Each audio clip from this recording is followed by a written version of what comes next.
Friends आज के देखो आमी फैशा माछेर एक पातला झोल बानिয়েছি। যদি তোমাদের পছন্দ হয় তোমরাও বানিয়ে ফেলতে পারো। এই ওয়েদারে ফ্যাশা মাছ খুব ভালো পাওয়া যায়। দেখো তার জন্য আমি মাছটাকে প্রথমে ভেজে নিয়েছি, তারপর কড়াইতে সেই মাছ ভাজা যে তেলটা অবশিষ্ট ছিল তার মধ্যেই আলুগুলোকে দিয়ে লাল লাল করে ভেজে নিয়েছি। আর এই ভাজা আলুর মধ্যেই দেখো দিয়ে দিয়েছি কাঁচা লঙ্কাটা দিয়ে একটু নাড়াচাড়া করে নিয়ে আমি এর মধ্যে জল দিয়ে দেব। জলটা ততটাই পরিমাণে দেব যতটা সমস্ত সবজি বলতে আমি এখানে বেগুন ইউজ করব, আর মাছ আলু সবটা যাতে সুন্দরভাবে ডুবে থাকে সেরকম পরিমাণের জল এখানে আমাকে দিতে হবে।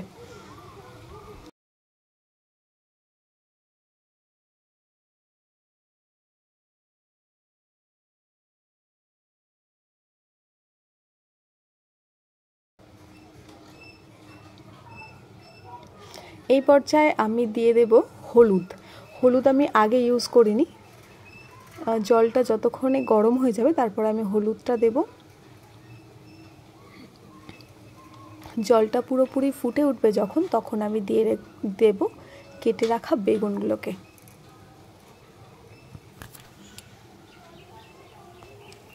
বেগুনগুলো যদি গরম জলে দেওয়া যায় তাহলে খুব সুন্দরভাবে সিদ্ধ হয়ে যায় এবং এর টেস্টটাও খুব ভালো থাকে। সেই জন্য এই ধরনের ঝোল আমি যখনই বানাই বেগুনগুলো আমি এরকম জলটা ফোটার পরে দিই। জল ঠান্ডা থাকলে দিলে বেগুনগুলো সিদ্ধ হবে না। আচ্ছা, এরপর আমি দেখো এর মধ্যে মাছগুলোকে দিয়ে দিচ্ছি। মাছগুলোকে পুরোপুরি ডুবিয়ে আমি এটাকে ঢেকে দেব। মোটামুটি মিনিট 15-20 এটা ফুটবে টকবক করে। ঝোলের কালার দেখো এখন জলের মতো রয়েছে, কিন্তু মিনিট 20 পর ঝোলের কালারটা পুরোপুরি চেঞ্জ হয়ে যাবে।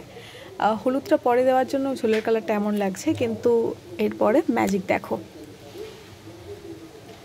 এই যে ঝোলের কালারটা সুন্দর হয়ে গেছে, বেগুন সিদ্ধ হয়ে গেছে, আলুও পুরো সফট। আমার ঝোল 90% ডান। এবার আমি যেটা করব দেখো, এতক্ষণ পর্যন্ত কিন্তু কোনো রকম ফোড়ন আমি ইউজ করিনি। এবার এটাকে আমি ফোড়ন দেব। কড়াইতে আবার তেল গরম করব, একটু বেশি পরিমাণে তেল নিতে হবে এই সময়। আর এই তেলের মধ্যে আমি দিয়ে দেব শুকনো লঙ্কা, সঙ্গে কালো জিরে। ভাজাটা একটু নাড়াচাড়া করে নেব। এরপর ভাজাটা যখন হয়ে যাবে তখন আমি এই কড়াইতে সম্বর দেব। অ্যাকচুয়ালি এটাকে সম্বরা ঝোল বলে আমার শাশুড়ি, কারণ সম্বরটা দিয়ে বেশি তরকারি ফোটালে তরকারির টেস্ট চলে যায়। এই দেখো লঙ্কাটা সুন্দরভাবে ভাজা হয়ে গেছে, কালারটা চেঞ্জ হয়ে গেছে, দেখেছ? এবারে আমি এই ঝোলটাকে এর মধ্যে ঢেলে দেব।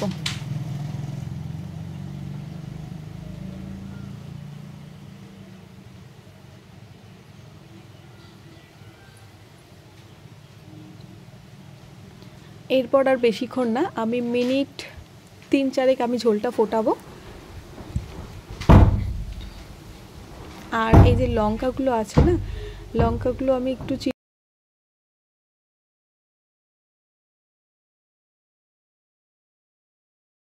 আরও বেশি ভালো হয়, লঙ্কাগুলোর ঝালটা সুন্দরভাবে বেরোতে পারে। এই যে আমার ঝোল দেখো মোটামুটি হয়ে গেছে। আমি এবার এটাকে গরম গরম ভাতের সঙ্গে সার্ভ করে দেব। আর এই লঙ্কাগুলোকে ওইভাবে চাপতে পারছিলাম না, সেজন্য একটুখানি হাতা দিয়ে আমি লঙ্কাগুলো বাটির মধ্যে নিয়ে সুন্দরভাবে চেপে চেপে ঝোলের মধ্যে মিশিয়ে এটা আমি মিশিয়ে দিলাম কড়াইতে। আমার ফ্যাশা মাছের ঝোল রেডি টু সার্ভ। রেসিপিটা কেমন লাগলো অবশ্যই জানিও।